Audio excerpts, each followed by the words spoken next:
माती आमची माणसं.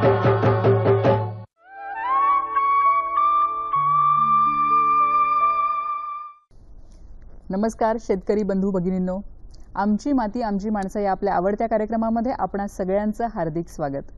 आज आपण चर्चा करणार आहोत टोमॅटो लागवड या विषयावर. आपल्याला माहिती आहे की भारतात 12ही महिने टोमॅटोला मागणी असते आणि टोमॅटो लागवडीमध्ये महाराष्ट्र हे एक अग्रेसर राज्य आहे. पण आपल्याला माहिती आहे का की आपण जर ह्या पिकाचं व्यवस्थित नियोजन केलं, म्हणजे खत नियोजन, पाणी नियोजन हे सगळं व्यवस्थित केलं, तर आत्ता आपण जे उत्पादन घेतोय त्याच्या जवळजवळ दुप्पट उत्पादन आपण घेऊ शकतो. आजचा आपला विषय आहे टोमॅटो लागवडीचे सुधारित तंत्रज्ञान. या विषयावर मार्गदर्शन करण्यासाठी आज स्टुडिओमध्ये आलेले आहेत डॉक्टर ज्ञानेश्वर क्षीरसागर. नमस्कार सर. नमस्कार. कार्यक्रमामध्ये आपलं हार्दिक स्वागत. डॉक्टर ज्ञानेश्वर क्षीरसागर हे टोमॅटो सुधार योजना महात्मा फुले कृषी विद्यापीठ राहुरी इथं प्रभारी अधिकारी म्हणून कार्यरत आहेत. सर, आपण ही जी टोमॅटो सुधार योजना आपल्या विद्यापीठातर्फे राबवली जाते, तर ह्यामार्फत शेतकऱ्यांना उपयोगी पडावं म्हणून एक पुस्तक तुम्ही काढलेलं आहे, तर त्याबद्दल अगदी थोडक्यात सांगा. महात्मा फुले कृषी विद्यापीठाचे सन्माननीय कुलगुरू डॉक्टर तुकाराम मोरे, संशोधन संचालक डॉक्टर राजेंद्र पाटील आणि आमच्या उद्यान विद्या विभागाचे प्रमुख डॉक्टर श्रीमंत रणपिसे यांच्या मार्गदर्शनाखाली आमच्या ह्या योजनेमध्ये संशोधनाचं काम चालू आहे. तर शेतकऱ्यांच्या दृष्टीनं ज्या काही महत्त्वाच्या ज्या सुधारित तंत्रज्ञानाच्या बाबी आहे, अगदी जमीन कसं असावं, हवामान कसं असावं, ते अगदी कीड आणि रोगाच्या नियंत्रणापर्यंत सर्व बाबीचं एकत्रीकरण केलेलं असं एक पुस्तक आम्ही टोमॅटो सुधारित लागवड तंत्रज्ञान या नावाने प्रकाशित केलेलं आहे. हे विद्यापीठामध्ये उपलब्ध आहे. उपलब्ध आहे. जर आमच्या महात्मा फुले विद्यापीठाचे जे कृषी तंत्रज्ञान माहिती केंद्राशी जर आपण संपर्क साधला तर अगदी आपल्याला हे पुस्तक उपलब्ध होऊ शकेल. बरोबर आहे सर. आत्ताच आपण सांगितलं की ह्या पुस्तकामध्ये लिहिलेलं आहे की हवामान आणि जमीन कशी असावी, तर त्याबद्दल अगदी थोडक्यात सांगा की टोमॅटो लागवडीसाठी योग्य तापमान आणि जमीन कोणती. तर सर्वात महत्त्वाचं ह्या कृषी क्षेत्रामध्ये जर आपण विचार केला तर हवामान आणि जमीन हे फार महत्त्वाचे घटक आहेत. तर टोमॅटोचा जर विचार केला त्याला अगदी उष्ण, कोरडे, कमी आर्द्रता असलेले हवामान आवश्यक आहे. आणि जर तापमानाचा विचार केला, आज आपण बघतोय की बदलत्या हवामानामध्ये तापमानात चढ होतोय, पाऊस केव्हा पण पडतोय. जर हवामानाचा विचार केला तर याला 18 ते 30 अंश सेल्सिअस तापमान फार महत्त्वाचं आहे. परंतु आज जर आपण असं बघितलं की शेतकरी टोमॅटोची लागवड खरीप हंगामात करतायत, रब्बीत करतायत, उन्हाळी हंगामात करतात, परंतु बाजारभावाच्या दृष्टिकोनातून शेतकऱ्यांना असं पाहिजे की ते म्हणतात आम्हाला 1 एप्रिलला लागवड केली पाहिजे, 1 मेला लागवड केली पाहिजे. या ठिकाणी मला असं सांगायचं की जरूर आपण लागवड करा, परंतु ह्या एप्रिल आणि मे मध्ये तापमान जास्त असतं, यामध्ये आपल्याला फळधारणा मिळणार नाही. मग अशा वेळेस आपण लागवड करायची, 2 महिन्यामध्ये त्याची वाढ करून घ्यायची आणि ज्यावेळेस मे मध्ये पाऊस पडेल, एकदा की तापमान हे 32 अंश, टोमॅटोला 32 अंश सेल्सिअसच्या वर तापमान गेलं की मानवत नाही, फुलं गळतात, फळांची सुद्धा वाढ होत नाही. मग अशा वेळेस ज्यावेळेस तापमान खाली जाईल निश्चितच त्यावेळेस काय होईल, फळधारणा होईल. आणि मग जर जमिनीचा विचार केला, शेतकरी बांधव, मला आपल्याला एक विनंती करायची की आपण आपल्याकडची जमीन आहे ती पृथक्करण करून घ्या, तपासणी करून घ्या. जर आपल्या जमिनीमध्ये काय आहे, जर आपल्याला कमीत कमी नत्र, स्फुरद, पालाचं किती प्रमाण आहे आणि जमीन कशी असावी, मध्यम काळी पाण्याचा निचरा होणारी, आणि त्या जमिनीचा सामू फार महत्वाचा आहे, त्याला आम्ही आम्लविम्ल निर्देशांक म्हणतो, हा 6 ते 7.5 असला पाहिजे. असा आम्लविम्ल निर्देशांक असणारी जमीन आपण टोमॅटोच्या लागवडीसाठी निवडायची. बरोबर आहे. म्हणजे ह्या सगळ्या गोष्टी लक्षात घेतल्या पाहिजेत. महिना कुठला आहे, त्याचं तापमान त्यावेळी किती आहे, हे सगळं लक्षात घेऊन, आणि मातीची चाचणी तुम्ही आता सांगितलं ती देखील महत्वाची आहे. सर, आपण एक संकरित वाणाचा आपण उपयोग करता, तर ते काय असतं. तर महात्मा फुले कृषी विद्यापीठ राहुरीने फुले राजा नावाचं संकरित वाण आम्ही विकसित केलेलं आहे. आजच्या दिवसामध्ये संकरित वाणालाच बाजारात मागणी, आणि तेच की ज्याच्यामध्ये उत्पादन क्षमता चांगली असली पाहिजे, उत्पादन क्षमतेबरोबर ते कीड आणि रोगाला प्रतिकारक पाहिजे. तर आमच्या विद्यापीठाने फुले राजा नावाचं संकरित वाण तयार केलेलं आहे, जे नारंगी रंगाचं आहे, त्याचबरोबर ते उभट गोल आहे, आणि त्याचं उत्पादन जवळजवळ 57 ते 60 टन प्रति हेक्टर आहे. आणि टोमॅटोमध्ये असणारा जो लिपकर, ज्याला आम्ही बोकड्या रोग म्हणतो, त्या रोगाला ते प्रतिकारक आहे. बरोबर आहे. आता आपण व्यवस्थित वाणाचा उपयोग केला, पण ते जेव्हा आपण लागवड करतो तेव्हा तो व्यवस्थित लागवड करणं हे देखील महत्त्वाचं आहे. आणि गादी वाफ्यावर लागवड करणं हे कधीही टोमॅटोच्या पिकाच्या दृष्टीने चांगलं असतं.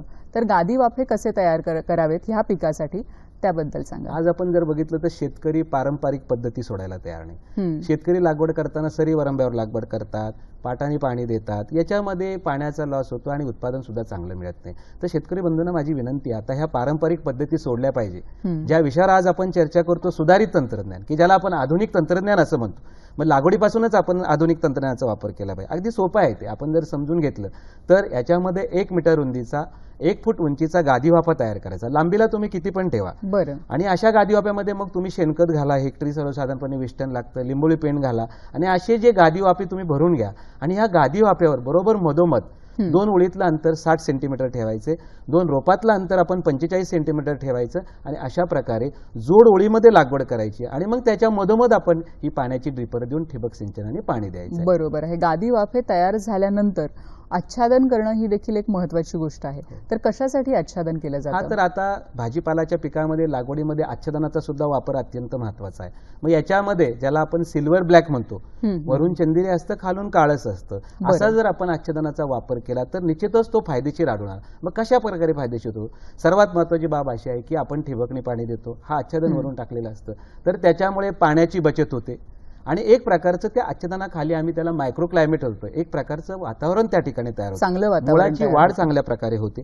त्याचबरोबर पाण्याच्या बचतीबरोबर दुसरा जो मुद्दा महत्वाचा आहे की टोमॅटो पिकावरती कीड आणि रोगाचा फार प्रादुर्भाव होतो. त्याकडे सर आपण त्या मुद्द्याकडे येऊयात. पण ठिबक सिंचनाबद्दल आपण बोलत होतात, तर ठिबक सिंचन हे कशा प्रकारे तिथे केलेलं असावं? तर आता ज्यावेळेस आपण गादी वाफ्यावरती, ज्याला आपण ब्रॉड बेस फरो म्हणतो, याच्यावरती लागवड करणार आहोत, 2 ओळीतलं अंतर आपण 60 सेंटीमीटर ठेवणार आहोत. त्याच्या मधोमध आपल्याला ही ड्रिपर टाकायची आहे आणि ह्या ड्रिपरवरती सर्वसाधारणपणे 1 फुटावरती आपल्याला काय करायचं, एक ड्रिपर्स टाकायचं आहे. ही जी लॅटरल असेल, लॅटरल वरती 1 फुटावर 1 ड्रिपर राहील आणि ह्या ड्रिपरची क्षमता आपण 2 ते 2.5 लिटर प्रति तास ठेवायची, की जेणेकरून तासाला 2 ते 2.5 लिटर पाणी मिळेल. मग सुरुवातीच्या लागवडीपासून वाढीपर्यंत, वाढीच्या अवस्थेनुसार मग तुम्ही हळूहळू रोजचं पाण्याचं प्रमाण हे वाढवायचं आहे. बरोबर आहे. म्हणजे जसं जितकं पाणी लागेल तितकंच त्या पिकाला मिळणं हे आवश्यक आहे. देणं कधीही आजच्या बरोबर आहे, अगदी बरोबर आहे. सर, खत व्यवस्थापन हा देखील एक अतिशय महत्वाचा मुद्दा असतो, कारण खत जास्त होऊन पण चालत नाही, कमी होऊन पण चालत नाही आणि योग्य त्या प्रमाणात तर दिलंच पाहिजे. पण त्याबरोबर कोणत्या खतांचा वापर व्हावा टोमॅटो लागवडीसाठी? आता ज्यावेळेस आपण आधुनिक पद्धतीने लागवड करणार आहोत त्यावेळेस आपल्याला ठिबक मधून पाणी द्यायचंय. मग ठिबक मधून पाणी देताना आपल्याला ठिबक मधूनच विद्राव्य खताचा वापर केला पाहिजे. मग विद्राव्य खताची मात्रा देताना ज्यावेळेस आपल्याला किती द्यायची तर ह्या एकात्मिक खतामध्ये ज्यावेळेस आपण बेड भरून घेतो त्यावेळेस आपल्याला हेक्टरी 20 टन शेणखत घातलं पाहिजे. आता टोमॅटोमध्ये असं आढळून आलंय की सूत्रकृमीचा सुद्धा प्रादुर्भाव, ज्याला आपण निमॅटोड म्हणतो, त्याकरता 400 ते 500 किलो लिंबोळी पेंट सुद्धा आपण ह्या बेडमध्ये भरून घ्यायचे गादी वाफ्यामध्ये. आणि ज्यावेळेस आपल्याला रासायनिक खताची मात्रा द्यायची, आता संकरित वाणासाठी टोमॅटोला किती खत दिलं पाहिजे? 300 किलो नत्र, 150 किलो स्फुरद आणि 150 किलो पालाश प्रति हेक्टर आपल्याला ह्या पिकाला द्यायचंय. बरं. आता ते देताना कसं द्यायचंय? हे 300, 150 ही खताची मात्रा झाली. मग झाडाच्या वाढीच्या अवस्थेनुसार सुरुवातीच्या काळात ज्या काही आज बाजारामध्ये विद्राव्य खतं उपलब्ध आहे, त्यात मग 19-19 असेल, 052-34 असेल, 1261-0 आहे, 13-0-45 ह्या खताच्या मात्रा आहे. मग सुरुवातीच्या काळात आपल्याला नत्राची आवश्यकता, मग 19-19 हे दिलं पाहिजे 60 दिवसपर्यंत. 60 दिवसानंतर आपण 052-34 दिलं पाहिजे, 1261-0 दिलं पाहिजे, त्यानंतर 13-0-45, 00-50. म्हणजे ही जी खताची मात्रा आहे 300, 150 किलो नत्र स्फुरद पालाश, नत्र स्फुरद पालाश अगदी आपण मोजून मापून याच्यामध्ये हे ज्या मात्रा आहे ह्या कॅल्क्युलेट करून बसून त्या पद्धतीने आपल्याला हे खत द्यायचे आहे. बरोबर. म्हणजे जसं आपण पाण्याचं करतो तसंच खतांचंही केलं पाहिजे, की अगदी मोजूनच ते दिलं पाहिजे, तरच आपल्या पिकांची वाढ ही योग्य प्रमाणात होईल. सर, शेडनेट मध्ये देखील टोमॅटोची लागवड केली जाते. हो. तर आज मला या ठिकाणी सांगायचं आहे की महाराष्ट्र शासनाने अगदी मोठ्या प्रमाणावर अनुदान देऊन वेगवेगळ्या गावामध्ये जर आपण बघलं तर मोठ्या प्रमाणावरती शेडनेटची उभारणी केली आहे. तर ह्या शेडनेटमध्ये सुद्धा तुम्ही जर ठिबक सिंचन पद्धतीचा आणि असा ब्रॉडबेस फरायचा गादी वाफ्यावरती आपण लागवड करून निश्चितच टोमॅटोची सुद्धा लागवड करू शकता. त्या पद्धतीनं आमच्याकडे अगदी त्या संशोधन सुद्धा चालू आहे आणि असं आढळून आलेलं आहे, त्याच्यावरती संशोधन पण झालं आहे की टोमॅटोचं अगदी चांगल्या प्रकारे, कारण आम्हाला नेहमी फोन येत असतात की शेडनेटमध्ये काय लावायचं, एक तर काकडी घेतात, नाहीतर आपण ढोबळी मिरची घेतो. त्याबरोबर आता आपण टोमॅटो सुद्धा एक चांगला पर्याय राहू शकेल आणि आपल्याला त्या ठिकाणी ज्यावेळेस जास्त तापमान असतं, जेव्हा उन्हाळ्यामध्ये जास्त तापमान असतं, अशा वेळेस जर आपण फेब्रुवारी मार्च मध्ये जर टोमॅटोची लागवडी ही ह्या शेडनेटमध्ये केली, 50% शेडनेट, म्हणजे त्यामध्ये उन्हाची तीव्रता कमी होणार आहे, तापमान कमी राहणार आहे, निश्चितच आपल्याला ह्या शेडनेटचा वापर करून टोमॅटोचं उत्पादन देखील वाढवता येईल. बरोबर. सर, आपली ही जी चर्चा आहे ती आपण अशीच चालू ठेवणार आहोत. तत्पूर्वी आपण बघूया कृषी समृद्धीची गुरुकिल्ली.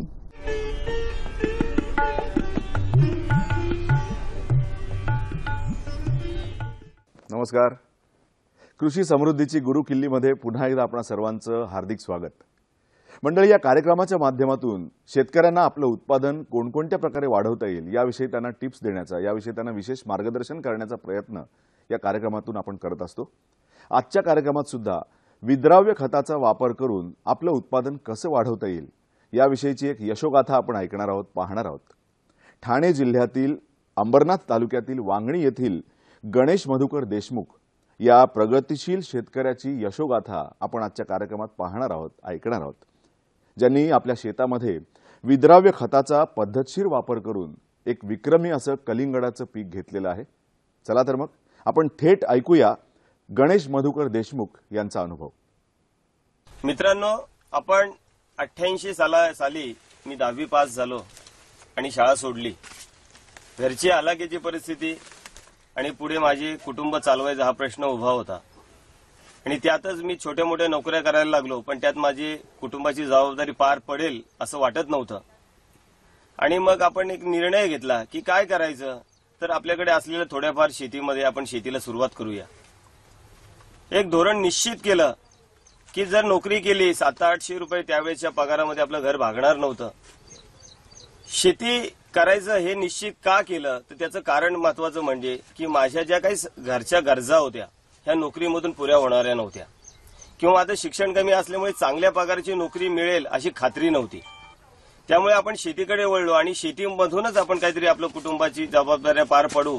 मित्रांनो, कलिंगड असेल, शिमला मिरची असेल, टोमॅटो असेल, काकडी असेल, ह्या सर्व पिकांच्यातून दर्जेदार उत्पन्न घेण्यासाठी किंवा एक नंबर क्वालिटीचं उत्पन्न घेण्यासाठी आपण आधुनिक शेतीचा अवलंब केला. त्यामध्ये आपण आधी ड्रीप इरिगेशन पहिल्यांदा केलं, ते ड्रीप इरिगेशन, पेपर मल्चिंग आणि चांगले दर्जेदार बियाण्यांची निवड. याच्यामध्ये आपण पाहताय की ही जी कलिंगडं आपण केली ही तैवानवरून आयात केलेलं बियाणं आहे. पण मग नुसतं बी आलं तर चालणार आहे का? आणि मग याची लागवड करताना आपण काही तंत्राचा वापर केला. तर काय तंत्राचा? पारंपरिक शेती न करता आधुनिक शेतीकडे आपण वळलो. त्याच्यासाठी ड्रीप इरिगेशन, पेपर मल्चिंग आणि विद्राव्य खतांचा वापर आपण शेतीमध्ये चालू केला. मित्रांनो, पारंपरिक शेती करत असताना माझ्या घरच्या ज्या गरजा आहेत त्या भागत नव्हत्या. त्याच्यासाठी मग आपण नवीन आधुनिक शेतीचा ध्यास घेतला आणि आपण ह्या वेगळ्या जातींची लागवड शेतामध्ये करायला लागलो. आणि आता पाहता पाहता याला आपण पाहताय पाठीमागे माल, की हा सगळा माल मुंबईच्या मोठमोठे मॉल्स म्हणजे हायपर सिटी असेल, बिग बाजार असेल, रिलायन्स असेल, या मॉलसाठी आपण हा माल बनवतो आणि विकतो. पूर्वीच्या काळी कसं होतं की आम्ही उत्पादन करायचं आणि विकायचं, तसं नाही. आता मार्केटला काय पाहिजे तसंच आम्ही उत्पादन करतो आणि तसं त्यांच्या गरजेप्रमाणे आम्ही माल तिथे त्यांना विकतोय. आणि त्यामुळे आता आधुनिक शेतीचा अवलंब केल्यामुळे आम्हाला यील्ड चांगलं घेता येत आहे. त्यासाठी जे वॉटर सोल्युबल फर्टिलायझर पाहिजे ते आपण ड्रीपमधून देण्यासाठी त्याच्या टप्प्याटप्प्याने त्याचा उपयोग केला, ज्यामुळे रोगप्रतिकार शक्ती वाढते आणि पिकामध्ये चांगलं उत्पादन येण्याची खात्री वाढते. मित्रांनो, आपण शेती करत असताना अनेक आधुनिक गोष्टींचा अवलंब केला. काही खतं फवारणी वाटेत द्यायची असतात त्यांचा वापर केला, काही ड्रीपमधून द्यायची असतात. प्रत्येक टप्प्यावर त्या खतांचा आपण उपयोग करत गेलो. सुरुवातीला जर का पहिल्या प्रथम स्टेजमध्ये आपण 19-19 वापरतोय, नंतर टप्प्याने 13-40-13 सारखी खतं आपण ड्रीपमधून देत गेलो. आधी बेड तयार करताना ज्यावेळेस आपण सुफलासारखी खतं बेडमधून टाकली आणि अशा प्रकारे आधुनिक शेतीचा अवलंब करून आम्ही आज दर्जेदार म्हणजे एकरी 30 टन टोमॅटोचं, एकरी 30 टन कलिंगडाचं उत्पन्न घेऊ शकलो. आपण कलिंगडा व्यतिरिक्त टोमॅटो घेतो, शिमला मिरची घेतो, झेंडूचं आपण यावर्षी उत्पादन घेतलेलं आहे, काकडीसारखं पीक घेतो. सगळी मुंबई मार्केट जवळ असल्यामुळे ह्या मार्केटचं काय गरज आहे, त्यांना काय आपण चांगलं देऊ शकू, अशा पिकांची आम्ही निवड केलेली आहे. परंतु ही निवड करत असताना, ह्या आधुनिक शेती करत असताना काही खतांची, काही औषधांची गरज असते आपल्याला. मित्रांनो, शेती करत असताना नुसतं आंधळ्यासारखं करून जमणार नाही. काही लोकांनी, बऱ्याच लोक आता वेगवेगळे विषय शेतीच्या बाबत बोलत असतात, पण मी अँसेराचा उपयोग करतो. एकात्मिक सेंद्रिय रासायनिक शेती, दोघांचाही समतोल साधून आपण शेती करतो. मग काय करतो तर ड्रीपमधून आपण बायोला सारखी जे फॉस्फरस विरघळणारे जीवाणू आहेत तेही आपण ड्रीपमधून सोडत असतो. मायक्रोला सारखी सूक्ष्म अन्नद्रव्यांची याची फवारणी आपण घेत असतो. आमचं खूप नाव त्याच्यामुळे मार्केटमध्ये झालं. त्यामुळे तिथली जी गिरायकं होती ती माझ्या नुसत्या नावावर माझा माल संपत होता. आणि मग हे कशामुळे शक्य झालं तर आपण खताचं व्यवस्थापन. मग खताचं व्यवस्थापन म्हणजे काय तर लागवडीच्या टप्प्यापासून पहिल्या दिवसापासून त्याचं नियोजन तर माल काढणीला येईपर्यंत त्याच्या प्रत्येक टप्प्यावर आपण वेगवेगळ्या खतांचं नियोजन करत गेलो. ही खतं कशी असतात तर ड्रीप मधून आपल्याला देणारी ही खतं जी असतात ती रोज 1 ते 1.5 किलो फक्त आपल्याला द्यायची आहेत. आपल्याला एकदम काही सगळी खतं सोडण्याची गरज नसते. मग त्याच्या रोज जशी आपल्याला रोज भूक लागते आणि आपण रोज जेवतो त्याप्रमाणे पिकाच्या अन्नद्रव्याची गरज भागवण्यासाठी आपण रोज त्याच्यातून 1.5 किलो 2 किलो 1 किलो त्या टप्प्याप्रमाणे खतं सोडत असतो. आम्ही शेती करत असताना शेणखताचा वापर करतो. सेंद्रिय कर्माचा विचार आम्ही नक्की करतोय. पण त्याच्याने आमचं काम भागत होतं का तर बिलकुल भागत नव्हतं. मग त्याच्यासाठी आम्ही जी लिक्विड खतं पाण्यात विरघळणारी खतांचा उपयोग करायला लागलो. त्यावेळेस मला असं माझाही गैरसमज होता की ही खतं खूप महाग आहेत. थोडक्यात काय सांगायचं तर 19 सारखं खत आता 2000 ते 2200 रुपयाला मिळतंय. 25 किलोची बॅग एवढी महाग. परंतु मित्रांनो तसं नाहीये. ही 100% पाण्यात विरघळणारी खतं असल्यामुळे ती सगळीच्या सगळी झाडाला उपयोगी पडतात आणि त्यातून उत्पादन वाढ होते. बरं ती खतं द्यायची कशी आहेत तर 2 किलो खत जर दिवसाआड आठवड्यातून 2दा-3दा जर द्यायचं झालं तर ड्रीप मधून द्यायचं आणि फक्त 5 मिनिटं लागतात प्रत्येक झाडाच्या मुळाला जायला. त्यामुळे होतं असं का जो लेबरचा खर्च होता आपण आधी जी पारंपरिक खतं होती आपली ती द्यायला जो खर्च व्हायचा माणसांचा तो आता होत नाही. मग ही सगळी खतं ड्रीप मधून देत असल्यामुळे प्रत्येक झाडाला सम प्रमाणात मिळतात आणि लगेच उपलब्ध होतात. त्यामुळे होतंय असं की जो मनुष्यबळावर आपला होणारा खर्च आहे तो वाचतोय. हा सगळ्या शेतकऱ्यांचा गैरसमज होता की ही खतं खूप महाग आहेत. परंतु आपण जर सगळ्याचा विचार केला तर ही खतं इतर खतांपेक्षा खूप स्वस्त पडतायत. कारण का लागतात कमी आणि लगेच इफेक्टिव्ह असल्यामुळे उत्पादनामध्ये त्याची वाढ होते आणि कित्येक पटीने चांगलं आणि दर्जेदार उत्पादन आपल्याला घेता येतं. त्यामुळे होतं असं की आपल्याला त्या मालाचे चांगले पैसे मिळत आहेत. थोडक्यात एक उदाहरण देतो मित्रांनो. जर 19 जर 2000ची बॅग आपण वापरली तर निश्चित 5 ते 6 टन म्हणजे 5 ते 6000 किलोचं उत्पादन आपल्यात वाढ होते. त्याचा जर विचार केला 4 ते 5 रुपये किलोप्रमाणे किती पैसे वाढले. त्यामुळे आपण प्रत्येक शेतकऱ्याने आपण एक गणित मांडलं पाहिजे की आपण कशा प्रकारे शेती करतोय आणि शेतीवरचा जो खर्च आहे तो आपण कसा भरून काढणार आहोत आणि कसं आपलं उत्पादन वाढणार आहे. त्यामुळे एकात्मिक सेंद्रिय रासायनिक शेतीचा अवलंब करत असताना पाण्यात विरघळणाऱ्या खतांचा अवलंब आपण जरूर केला पाहिजे जेणेकरून आपलं उत्पादन वाढेल, त्याचा दर्जा चांगला मिळेल आणि आपल्याला 2 पैसे जास्त मिळतील. काय होतंय की आपल्या सगळ्यांचाच समज आहे की रासायनिक खतं टाकली तर जमिनीचा पोत खराब होतो. निश्चित खराब होईल, त्यात काय दुमत असण्याचं कारण नाही. पण तो का खराब होतोय तर आपण सेंद्रिय कर्बज टाकत नाहीयेत. भरमसाठ वाटेल तशी जर खतं आपण वापरत गेलो तर जमीन होणारच आहे ना. जेवणामध्ये मीठ गोड लागतंय हो, पण म्हणून मीठ जास्त टाकलं तर आपलं चालणार आहे का. जेवढी गरज आहे ज्या वेळेस त्याची गरज आहे त्यावेळेस आपण ते टाकलं पाहिजे. आणि म्हणून आता जी नवीन खतं आलेली आहेत वॉटर सोल्युबल पाण्यात विरघळणारी ही अतिशय कमी प्रमाणात लागतात आणि लगेच उपलब्ध होतात. त्यामुळे जमिनीचा पोत खराब होण्याचा प्रश्न येत नाही. शेणखताच्या बरोबर आपण या खतांचा जर वापर केला तर निश्चितच आपल्याला त्याचा फायदा होतो. आणि माझ्या 25 वर्षाच्या अनुभवाप्रमाणे माझं दरवर्षी उत्पादन वाढत गेलेलं आहे, कमी झालेलं नाही. त्यामुळे मी तुम्हाला खात्री देऊ शकतो की याचा संतुलित वापर करा. भरमसाठ वापर करण्यापेक्षा आपण त्याचा अभ्यासपूर्वक जर वापर केला तर आपलं उत्पादन वाढेल, आपल्या जमिनीचाही पोत कायम टिकून राहील आणि आपलं उत्पादन वाढेल.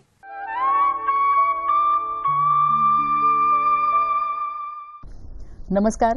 आमची माती आमची माणसं या कार्यक्रमामध्ये आपणा सगळ्यांचं पुन्हा स्वागत. आज आपण चर्चा करतोय टोमॅटो लागवडीचं सुधारित तंत्रज्ञान आणि आपल्याला मार्गदर्शन करतायत डॉक्टर ज्ञानेश्वर क्षीरसागर. नमस्कार सर. नमस्कार. कार्यक्रमात आपलं पुन्हा एकदा मनापासून स्वागत. सर, आपण चर्चा करत होतो टोमॅटो लागवडीविषयी, त्याच्या सुधारित तंत्रज्ञानाविषयी. तर आता जे काही हवामान वगैरे बदलतंय तर ह्या सगळ्या बदलत्या हवामानामध्ये रोगांचा आणि किडींचा प्रादुर्भाव खूप वाढलेला आहे. तर सगळ्यात आधी आपण कीड व्यवस्थापनाबद्दल बोलूया. तर आज आपण बघतोय की गेली 3-4 महिन्यापासून बघतो की सारखा पाऊस येतोय. हो. आणि टोमॅटोची लागवड ही उन्हाळी हंगामात झालेली आहे आणि शेतकरी आता सध्या 1 मार्च 1 एप्रिल किंवा मे मध्ये सुद्धा लागवड करत आहे आणि हा प्रश्न त्यांना भेडसत आहे. तर आज जर आपण टोमॅटोचा विचार केला तर टोमॅटोमध्ये पांढरी माशी आहे, फुलकिडे आहेत, मावा आहेत, तुडतुडे आहेत, त्याचबरोबर नाग अळी आणि फळं पोखरणारी अळी ह्या किडींचा प्रादुर्भाव मोठ्या प्रमाणावर होत असतो. बरोबर. हा, तर शेतकरी बंधूंना माझी विनंती आहे की आपण रोग आणि कीड यायची वाट बघायची नाही. ज्यावेळेस आपण लागवड करतो, लागवड केल्यानंतर 8 ते 10 दिवसाच्या अंतराने आपण सारखी फवारणी केली पाहिजे. याच्यामध्ये एकात्मिक कीड नियंत्रण सुद्धा फार महत्वाचं आहे. मग ज्यावेळेस आपण गादीवारे वाफेवरती रोपं तयार करतो तेव्हापासून लागवडीपर्यंत सुद्धा आपण ह्या रोपांचं किडीपासून संरक्षण केलं पाहिजे. मग प्रामुख्याने त्याच्यामध्ये गादी वाफ्यामध्ये तुम्ही थिमेट टाका. त्याचबरोबर गादी वाफा हा जर आपण झाकून घेतला, जी 40 ते 60 मेश किंवा नायलॉन नेट जी असते मच्छरदाणीसारखी, ती जर 2 मीटर उंचीवर जर चारी बाजून जर आपण झाकून घेतली तर निश्चितच त्या ठिकाणी किडीचा प्रादुर्भाव कमी होणार आहे. रोपवाटिकेमध्ये आपण वेगवेगळ्या कीटकनाशकांची फवारणी द्यायची. त्याचबरोबर ज्या ठिकाणी आपल्याला टोमॅटोची लागवड करायची आहे त्या ठिकाणी आपण सापळा पिकांचा वापर केला पाहिजे. सापळा पिकं काय आहे, जे टोमॅटोचं क्षेत्र आहे, ज्या ठिकाणी टोमॅटोची लागवड करायची त्याच्या बाहेरच्या बाजूनं आपण काय करायचे, 2 ओळी ह्या मक्याची करायची. मक्याची लागवड कशासाठी करायची, 15 दिवस अगोदर आपल्याला लागवड करायची. ह्या मक्यावरती ह्या ज्या काही रस शोषणाऱ्या किडी आहे, पांढरी माशी असतील, फुलकिडे असतील, ह्या त्यावरती काय होतात, येतात आणि त्याचा प्रादुर्भाव आतल्या पिकावर होत नाही. सर, झेंडूच्या फुलांची पण लागवड ह्यामध्ये केली जाते. आतल्या बाजूने झेंडूची एक ओळ आपण लावायची. तर टोमॅटोमध्ये फळ पोखरणारी आळी ही एक कीड असते. मग काय होईल, आपण जर 15 दिवस अगोदर जर लागवडीच्या अगोदर केलं तर ही जी आळी आहे ही टोमॅटोच्या पिकावरची जी पोखरणारी आळी ती काय करते की ह्या झेंडूच्या फुलावरती अंडी घालते. जर आपण ह्या झेंडूच्या फुलावरती फवारणी केली कीटकनाशकाची तर त्याच ठिकाणी आपण ही आळी मारू शकू आणि त्यामुळे आतल्या बाजूस टोमॅटोच्या पिकावरती हा फळ पोखरणाऱ्या आळीचा प्रादुर्भाव होणार नाही. त्याचबरोबर वेगवेगळे कामगंध सापळे पण आहेत ज्याला आपण ट्रॅप म्हणतो. याच्यामध्ये फेरोमेन ट्रॅप, फळ पोखरणाऱ्या आळीसाठी जर आपण हेक्टरी 8 ते 10 फेरोमेन ट्रॅप लावले. त्याचबरोबर नागाळी जी आहे, ही जी नागाळी आहे हिच्यासाठी जर आपण येलो स्टिकी ट्रॅप, ज्याला आपण पिवळे चिकट द्रव्य ट्रॅप म्हणतो, याची जर आपण 8 ते 10 जर आपण वेगवेगळ्या ठिकाणी लावली तर निश्चितच अशा ह्या वेगवेगळ्या मार्गाने रासायनिक कीटकनाशकांची तर फवारणी आपल्याला करायचीच आहे, पण एकात्मिक कीड नियंत्रणामध्ये जर अशा वेगवेगळ्या सापळा पिके आणि सापळ्यांची त्याचबरोबर अशा पद्धतीनं जर वेगवेगळ्या पद्धतीनं जर आपण नियोजन केलं तर निश्चितच आपल्याला काय करता येईल, ह्या वेगवेगळ्या किडींचा प्रादुर्भाव कमी करता येईल आणि उत्पादन चांगलं घेता येईल. बरोबर आहे. म्हणजे किडी वेगवेगळ्या प्रकारच्या आहेत, तसंच आपण ज्या उपाययोजना करतो त्या देखील वेगवेगळ्या प्रकारच्या पाहिजेत आणि एकात्मिक कीड नियोजन जे आपण म्हणतो ते केलं पाहिजे. सर, रोगांचा देखील प्रादुर्भाव फार मोठ्या प्रमाणात आपल्याला दिसून येतो. त्याच्यामध्ये विषाणूजन्य पण बरेच रोग आहेत. तर सगळ्यात आधी आपण विषाणूजन्य रोगांबद्दल बोलूया आणि मग पुढच्या रोगांबद्दल. आज जर आपण बघितलं तर वेगवेगळ्या भाजीपाला पिकांमध्ये विषाणूजन्य रोगाचा प्रादुर्भाव हा मोठ्या प्रमाणावर. प्रथमतः आपण समजून घेतले पाहिजे शेतकऱ्यांनी की हे विषाणूजन्य रोग काय. हे विषाणूजन्य रोगाचा प्रादुर्भाव हा आणि त्याचा जो प्रसार आहे, एकदा विषाणूजन्य रोगाचा प्रादुर्भाव झाला तर किडीमार्फत याचा प्रसार होत असतो. म्हणजे किडींचं आपण नियंत्रण. आता टोमॅटोचा जर विचार केला तर 2 रोग फार महत्वाचे आहे. एक म्हणजे लिपकर, ज्याला आपण बोकड्या रोग म्हणतो, की हा प्रामुख्याने पांढऱ्या माशीने फैलावला जातो. दुसरा जो आहे स्पॉटेड विल, की ज्याला विषाणूजन्य करपा म्हणतो, हा तुडतुड्या हा पांढऱ्या सर्वसाधारणपणे फुलकिड्यामार्फत पांगवला जातो. मग ह्यामध्ये आपल्याला काय केलं पाहिजे तर हे जे कीड आहे या किडींचं आपण नियंत्रण केलं पाहिजे आणि वेळी जर त्या किडींचं नियंत्रण केलं तर निश्चितच हे विषाणूजन्य रोगाचा प्रादुर्भाव होणार नाही. लिपकर, की ज्याला बोकड्या रोग म्हणतो, पानं अशी वरच्या बाजूला वळतात. मग अशी जी झाडं आहेत, रोगग्रस्त झाडं सरळ काढून उपटून फेकून द्यायची, नष्ट करायची, दोन्ही पण. ही ठेवून काय उपयोग होत नाही. आणि जो स्पॉटेड विल किंवा टास्पो म्हणतो, की ज्याला आपण विषाणूजन्य काळा करपा होतो, याच्यावरती त्याच्या पानावरती खोडावरती काळे चट्टे पडतात आणि 1-2 दिवसामध्ये झाड हे वाळून जातं, मरून जातं. अशी झाडे, ही जी विषाणूजन्य झाडे आहेत, यांना नष्ट करून टाकणे सर्वात फायदेशीर आहे. नक्कीच सर. म्हणजे सगळ्या बाबींचा आज खरं तर आपण या कार्यक्रमात अगदी वेळ कमी होता तरीही आपण सगळ्या मुद्द्यांना आपण हात लावलेला आहे. सर, आपण आज इथे आलात आणि आमच्या सर्व शेतकरी बंधू भगिनींना अतिशय मोलाचं असं मार्गदर्शन केलं. दूरदर्शनच्या सह्याद्री वाहिनीतर्फे मी आपली मनपूर्वक आभारी आहे. धन्यवाद. दर्शक हो, टोमॅटो लागवडीमधलं जे सुधारित तंत्रज्ञान आहे ते आज आपण ऐकलं. पण हे जे तंत्रज्ञान आहे, ही जी माहिती आहे, ती फक्त आपल्यापर्यंत ठेवू नका, तर आपल्या शेतापर्यंत देखील पोचवा. तरच या माहितीचा योग्य पद्धतीने वापर होईल. आमची माती आमची माणसं या कार्यक्रमात नव्या विषयासह पुन्हा भेटू. तोपर्यंत नमस्कार.